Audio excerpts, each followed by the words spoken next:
This is how fast things are changing. This is the information. If you're operating by old ideas, you're obsolete. You begin the game by, identifying your dream. I think that's really where it all starts. In today's economy and where we are today, it's not just a dream. It's more of a necessity. You've got to identify how you're going to survive more than how you're going to just, get something out there that you want. Here I am in New York City, financial capital of the world, surrounded by millions of people, most of whom will spend their entire lives working hard for money, but will have very little to show for it at the end of their lives. How many people are pissed off? I hate being told what to do. You have to fail fast. No one can steal my dream. You can count on the government destroying the dollar. All currencies have eventually gone to zero. You cannot save your way to retirement. If it's too complex for us, what do we have to do with our money? We have to give it to them. It was pure hopelessness. It was just 100% survival. Somebody's buying it. The public isn't buying it yet, but somebody is. How bad do you want it? That's the question. It's time to acquire.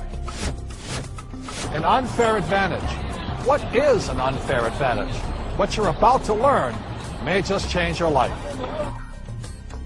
It's showtime, baby. Let's hit it. The greatest opportunity in the history of mankind is here. We're in the greatest economic change in the history of the world. This is going to be the biggest wealth transfer in my lifetime. We've got an entire society that has been built up over the years with the idea that financial institutions are a better place to put your money than to take control of your own life.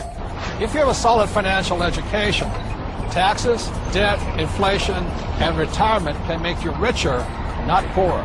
The rich will get richer and the poor and middle class gone.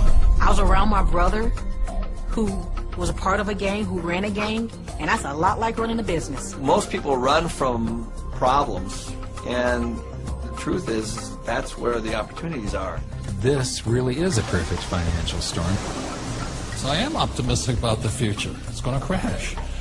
The next big economic boom will not be from the internet or China or India, but will be from empowering women. A big part of success is failing so many times that you learn and learn and learn your lessons. Robert says all the time that if you're not being successful, it's because you're not making enough mistakes. People think that cash is like a safe place to be, a place to park your purchasing power.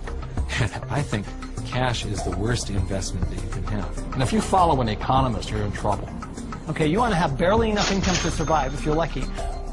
Go do 401ks, go do mutual funds, be my guest. This is the best time to talk about this because people have had a shift of context with this economy.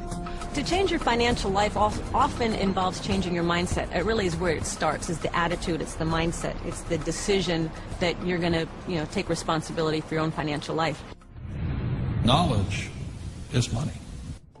Show business. When you think about show business, you always think about the show, right? Cameras and movie stars and makeup and glamour. But you never think about the business side of it because we don't have financial education. And I didn't learn that until 20 years down the road in my career. And now, I'm not only an expert in the show part of it, but I'm becoming an expert on the business side of it. Business is about production. We can produce our way out of any problem. I was probably age 8 when I started thinking about millions.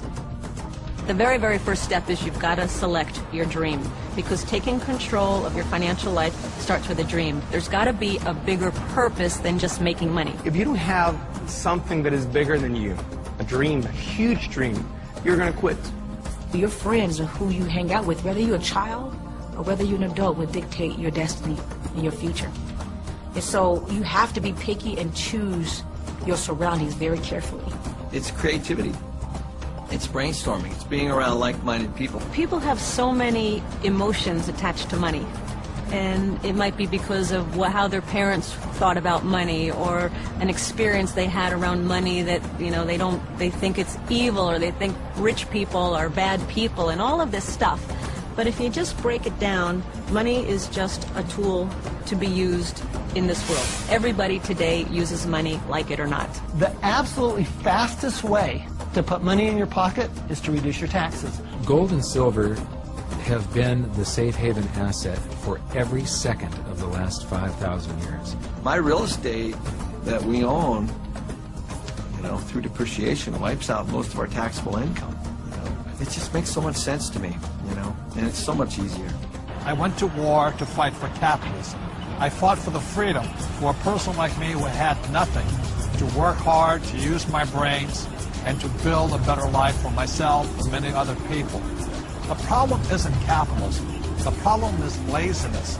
People who expect something for nothing. The problem is greed.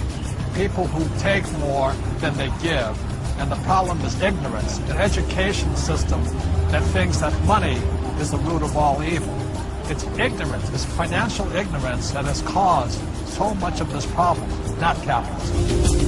It's not just a dream, it's more of a necessity. You've got to identify how you're going to survive